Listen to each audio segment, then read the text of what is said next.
Diane Holloway was a respected suburban wife. Emily Carter was her son's bright and ambitious girlfriend. What began as a warm friendship between two women turned into a dark obsession and ended in murder. In a quiet neighborhood where nothing ever happened, one secret shattered everything. The Holloway family had always appeared perfectly ordinary. To their neighbors, they were quiet, polite, and well-kept. Their home sat on a cul-de-sac lined with trimmed hedges and bright lawns, a snapshot of small-town peace. Mark Holloway, the father, worked as an insurance broker in a nearby city. He left the house early every morning, dressed in the same crisp suit, returning just before dinner. Diane, his wife of 25 years, stayed home. She cooked, cleaned, and volunteered twice a week at the local community center. Their only son, Ryan, was in his final year of university. He visited on weekends and holidays, often bringing along his girlfriend, Emily. Emily had met Ryan during a literature class. She was bright, ambitious, and gentle in her manner. Her parents lived in another state, so she often spent time at the Holloway's house. Diane had taken to her immediately. She saw in Emily a mix of kindness and warmth that she hadn't felt in years. At first, she told herself it was only because she missed the company. Ryan had been growing more distant, and Mark was always buried in work or watching the evening news. Emily was young, interesting, and full of life. She made Diane laugh again. She listened. The bond between the two women developed naturally, or so it seemed. Emily would stay after Ryan had gone out with friends, helping Diane with dishes or chatting over tea. Diane started texting Emily directly, sharing recipes, asking about her classes, and inviting her over for errands or planning family events. Ryan didn't think much of it. He thought it was nice that his mom and girlfriend got along. He encouraged it, grateful that it meant fewer awkward family dinners and more harmony. What Ryan didn't notice was how quickly Diane's admiration for Emily grew into something more complicated. Diane, in her quiet solitude, began to look forward to every text from Emily. Every accidental brush of a hand or laugh shared during a quiet afternoon began to linger in her mind longer than it should. Diane had never questioned her identity before. She had played the part of the wife and mother for so long that she didn't recognize the stirrings of something deeper. But with Emily, something woke up inside her that had been buried for decades. At first, it was subtle. Diane started dressing differently on weekends when Emily was expected. She bought new skincare products and tried different hairstyles. She began taking more selfies, always with the excuse of needing a profile photo for the community bulletin or family chat group. Emily noticed, but she didn't say anything. She chalked it up to Diane simply enjoying her company. The truth was harder to see because it was hidden beneath decades of routine and societal expectations. Meanwhile, Mark was becoming more and more detached. He barely noticed the shift in his wife's behavior. To him, everything seemed stable. The bills were paid, dinner was served, and there was no conflict. He had long accepted the slow silence that settled over their marriage. What he didn't know was that in that silence, something dangerous had started to bloom. Over time, Emily became more aware of Diane's attentiveness. The compliments lingered too long. The glances became harder to explain. Diane began showing up unannounced at Emily's part-time job or waiting outside her classes to offer her rides home. Emily tried to convince herself it was harmless. Diane had always been kind. Maybe she was just lonely. Maybe this was normal for a woman whose son was growing up and starting his own life. But something in her gut told her to be cautious. Still, she said nothing to Ryan. She didn't want to upset the balance or risk hurting his relationship with his mother. She hoped that if she just created some distance, things would settle down. But Diane noticed the shift immediately, and the withdrawal felt like betrayal. What had once been a quiet connection began to turn into an obsession. Diane kept track of Emily's schedule. She saved photos of them together, printed text messages, and started writing in a journal about her feelings. She told herself it wasn't wrong. that Emily needed her, even if she didn't realize it yet. In Diane's mind, this wasn't just infatuation. It was something deeper, something she believed fate had given her after a life of quiet disappointment. No one else saw the danger forming. Ryan was focused on finishing school. Mark was buried in work, and Emily was too unsure to speak up. The surface of the Holloway family remained calm, the picture of order and stability. But underneath, cracks had started to form, cracks that would soon split wide open, revealing a truth that no one could have predicted. Emily knew something was wrong, but couldn't explain it clearly. Diane's attention had grown overwhelming. What once felt like kindness was beginning to feel like pressure. Her texts were more frequent, often filled with compliments that made Emily uncomfortable. There were late-night messages that went unanswered, followed by long, emotional replies the next morning, apologizing, then repeating the same pattern days later. Diane was no longer just the warm, welcoming woman she had once admired. She had become unpredictable, intense, and strangely possessive. Despite her unease, Emily kept her distance from confrontation. She didn't know how to bring it up to Ryan. She feared the damage it might do to his relationship with his mother, especially since she couldn't point to anything concrete. Just a growing sense of being watched, followed, and slowly trapped. She limited visits to the Holloway home, started leaving earlier during weekends, and avoided one-on-one time with Diane. But avoidance wasn't enough. Diane noticed every small change and took each one personally. Diane's mental state began to deteriorate. She stopped sleeping properly, obsessed over small interactions, and constantly replayed conversations in her mind. She convinced herself that Emily was confused, scared of what she was feeling, and needed reassurance. She believed Emily loved her too, even if she didn't say it aloud. Every ignored message fed into Diane's paranoia. Every polite but distant answer felt like a rejection. Eventually, Diane crossed a line. One evening when Ryan was away for the weekend and Mark was working late, she invited Emily over under the pretense of helping with a charity event. Emily hesitated but agreed, hoping it would ease the growing tension. That night changed everything. Something happened, something that blurred boundaries and pushed past what Emily had thought was possible. Diane acted with certainty, as though what she felt had been mutual all along. Emily, shocked and shaken, left without saying much. She didn't tell Ryan what had occurred, but from that moment forward, everything between her and Diane shifted. Diane, however, saw it differently. In her mind, what had happened confirmed everything she had hoped for. She became more attached, convinced they now shared a secret connection. Her messages grew even more intense. She called repeatedly, even during Emily's lectures.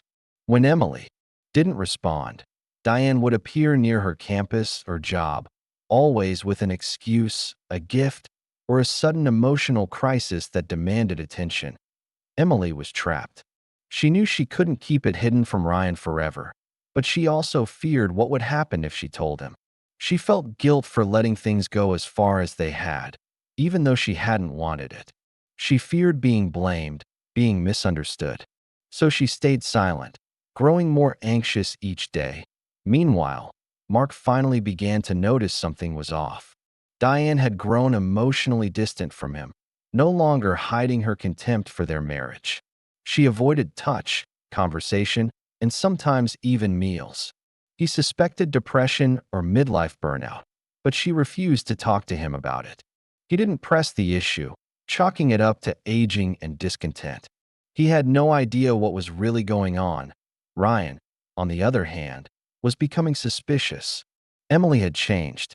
She was quiet, distracted, and seemed hesitant when asked to visit. At first, he thought it was stress from school, but when he mentioned his mom, her expression would shift. She'd nod, but her tone was tight. Something wasn't right. Diane's behavior escalated. She began threatening self-harm in messages to Emily, saying she couldn't take the silence, that she had given everything and was being abandoned. Emily started deleting the texts, afraid of what they meant and what might happen if anyone saw them. But inside, she was breaking down. She couldn't keep the secret much longer. Everything was spiraling. The lines between guilt, confusion, and fear blurred into a constant hum of anxiety. Emily was afraid of Diane, but also afraid of what the truth would do to the Holloway family. She couldn't imagine destroying Ryan's trust or being blamed for something she hadn't fully understood until it was too late. But Diane had crossed a threshold and wasn't coming back. She was consumed by obsession, and any attempt by Emily to pull away only made things worse. Her mind was no longer grounded in reality. She believed they were bound together by something stronger than reason, and she would do anything to keep it, no matter the cost. Emily's world was closing in around her. The stress had begun to seep into every corner of her life. Her classes suffered. She avoided friends. Her sleep came in short bursts, interrupted by nightmares she couldn't fully remember. She no longer felt safe, not even in her own apartment. Diane's presence had become impossible to escape.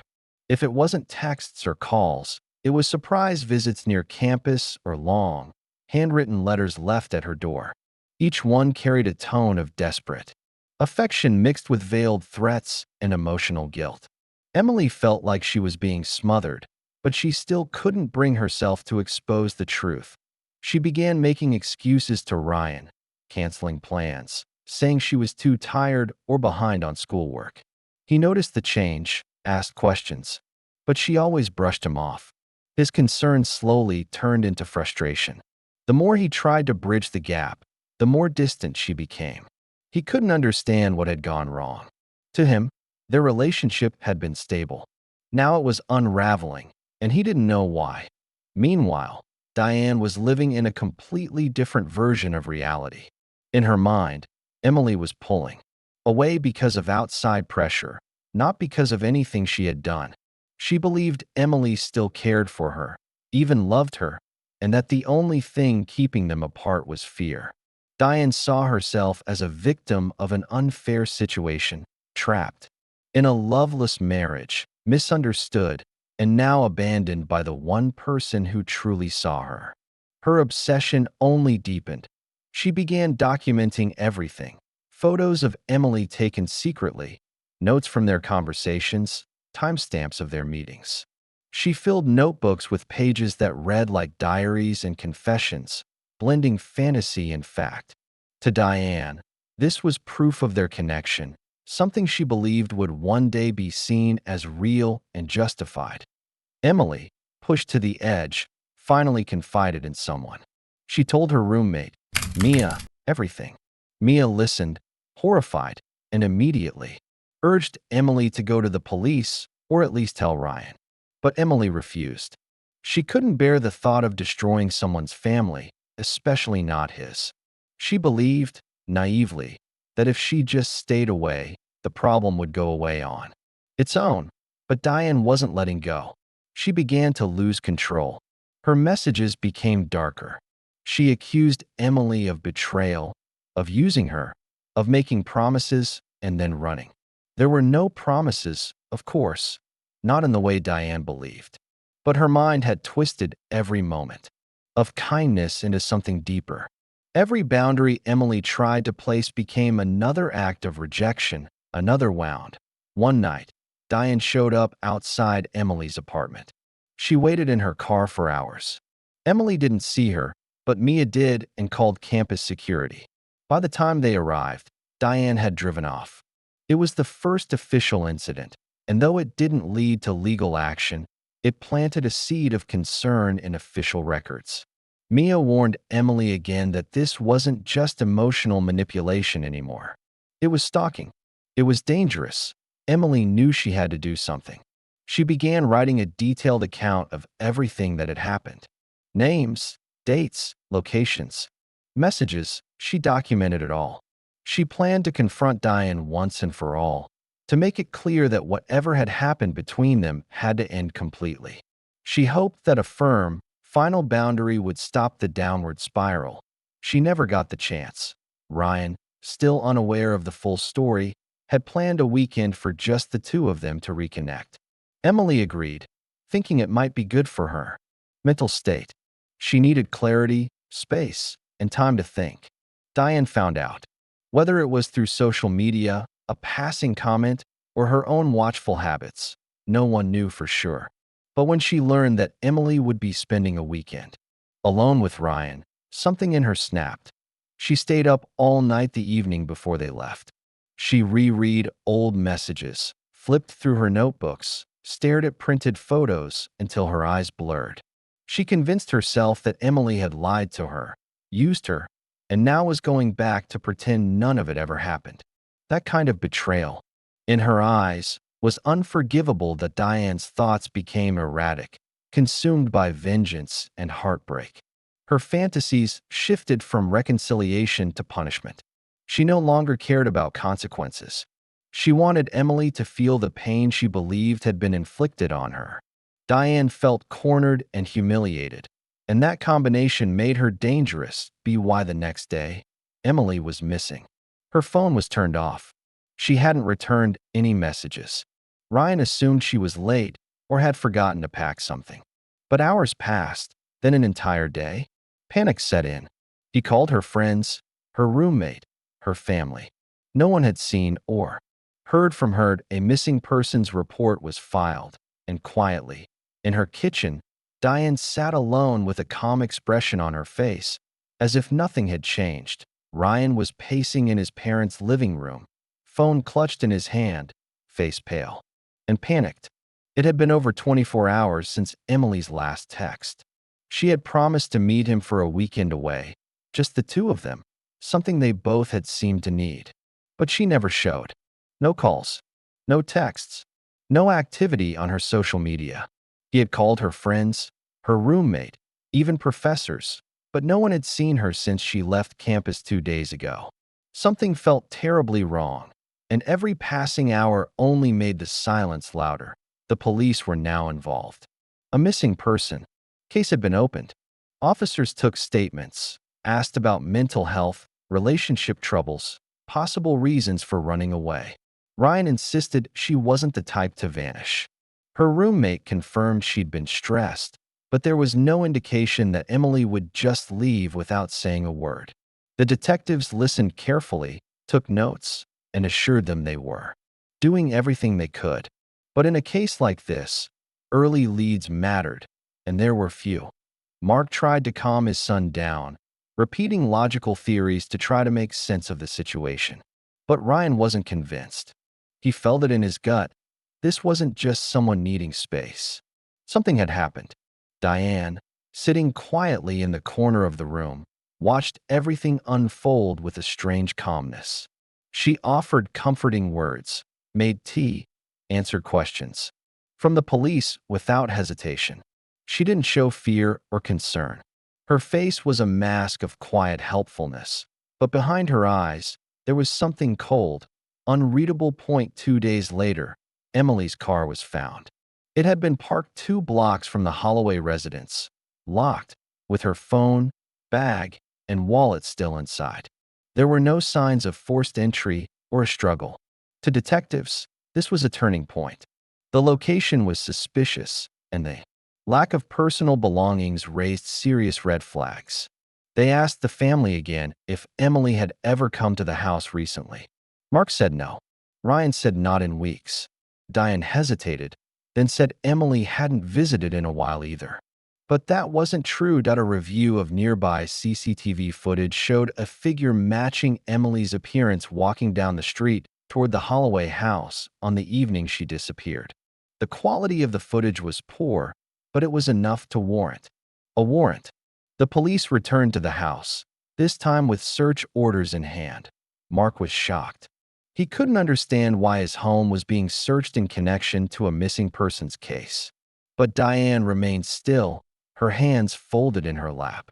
As officers moved through the house, opening closets, cabinets, and eventually making their way to the basement, Diane didn't move from her chair.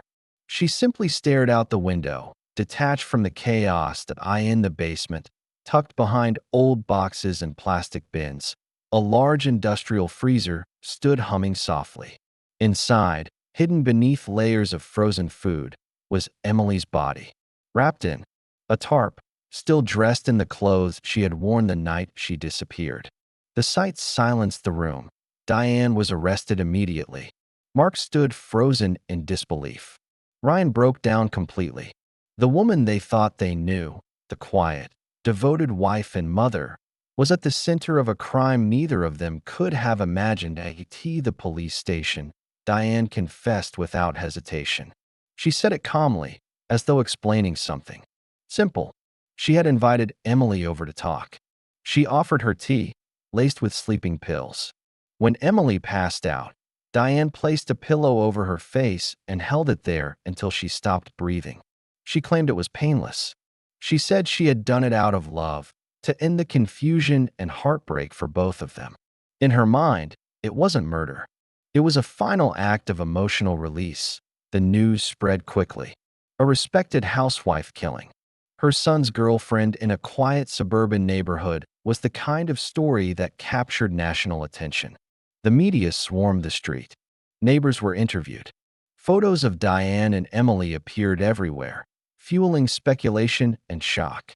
People who had once admired Diane now struggled to understand what had gone so wrong. The community was stunned, but no one more so than Ryan. He couldn't reconcile the woman who raised him with the one who had committed such a terrible act. He blamed himself for not noticing the signs, for not asking more questions, for trusting her so completely. Mark filed for divorce weeks later, unable to live under the weight of the truth. Diane, now awaiting trial, remained emotionless in court. She listened to the charges, answered questions from her lawyers, and never once expressed remorse. In her mind, the story was already finished. She had done what she felt had to be done.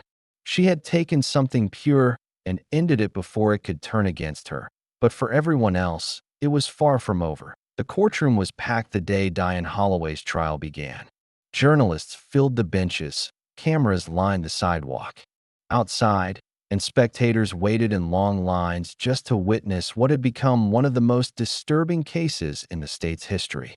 A suburban mother, with no criminal record or history of violence, had killed her son's girlfriend and hidden the body in her own home.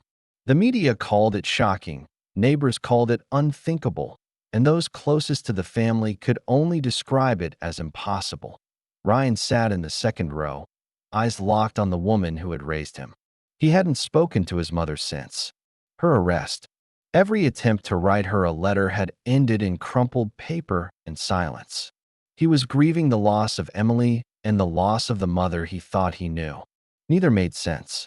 Both felt like different versions of the same nightmare. Prosecutors presented a timeline of obsession, manipulation, and emotional instability. They revealed the text messages Diane had sent to Emily, hundreds of them, many laced with jealousy, control, and desperation. They read diary entries aloud, describing Diane's growing fixation and the fantasy world she had built around Emily's presence in her life. They called it a delusion that turned deadly. The evidence was overwhelming. Photos printed and stored in drawers. Handwritten letters never sent. A carefully preserved collection of keepsakes that painted a picture of a mind unraveling to Emily's roommate. Mia testified about the stalking, the messages, and the night Diane had waited outside their apartment. Her words brought gasps from the audience. She described Emily's fear, her anxiety, and the last few weeks before she disappeared. She said Emily had been planning to end all contact, to finally tell Ryan the truth. But she never got the chance. The defense tried to argue diminished capacity.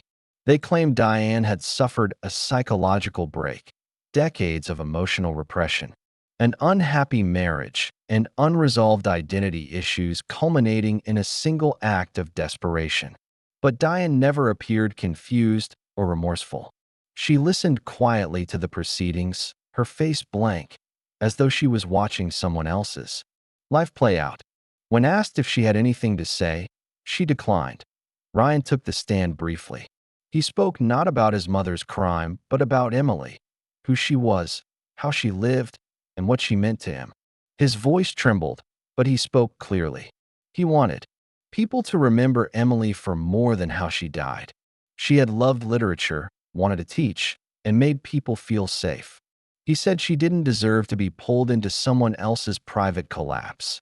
The courtroom sat in silence as he left the stand, head lowered, heart broken. After days of testimony and evidence, the jury returned a verdict of guilty on all charges: premeditated murder, unlawful disposal of a body, and obstruction of justice. Diane was sentenced to life in prison without the possibility of parole. She showed no reaction as the judge read the sentence. She stood, nodded once, and was led out of the courtroom in handcuffs, leaving behind the wreckage of a life once considered ordinary. The house on Willow Lane was sold within months. Mark moved out of state, unable to face the reminders that lingered in every room. He retired early and refused interviews. Ryan finished school, but withdrew from public life entirely. He lived quietly, far from the cameras and curiosity, grieving. In his own way, the scars left by Diane's actions would never fully heal. The community tried to return to normal. Another family moved into the house, repainting the walls and planting new flowers, hoping to bury the past beneath fresh beginnings. But some memories clung to the air. Neighbors spoke in hushed tones, still unsure how someone who baked cookies for block parties could be capable of murder. Years later, documentaries would revisit the case. True crime channels would analyze every detail, from the first text message to the moment the freezer was opened. Psychologists debated whether Diane had truly lost touch with reality or had simply acted on twisted impulse. But no theory ever fully explained the horror of what happened to Diane in the end. It was a story about silence, what people hide, what they refuse to face, and how something dangerous can grow quietly in the corners of everyday life. Diane Holloway's love turned into obsession, her longing into violence. And in the space between who she was and what she became, a young woman lost her life, and a family lost everything.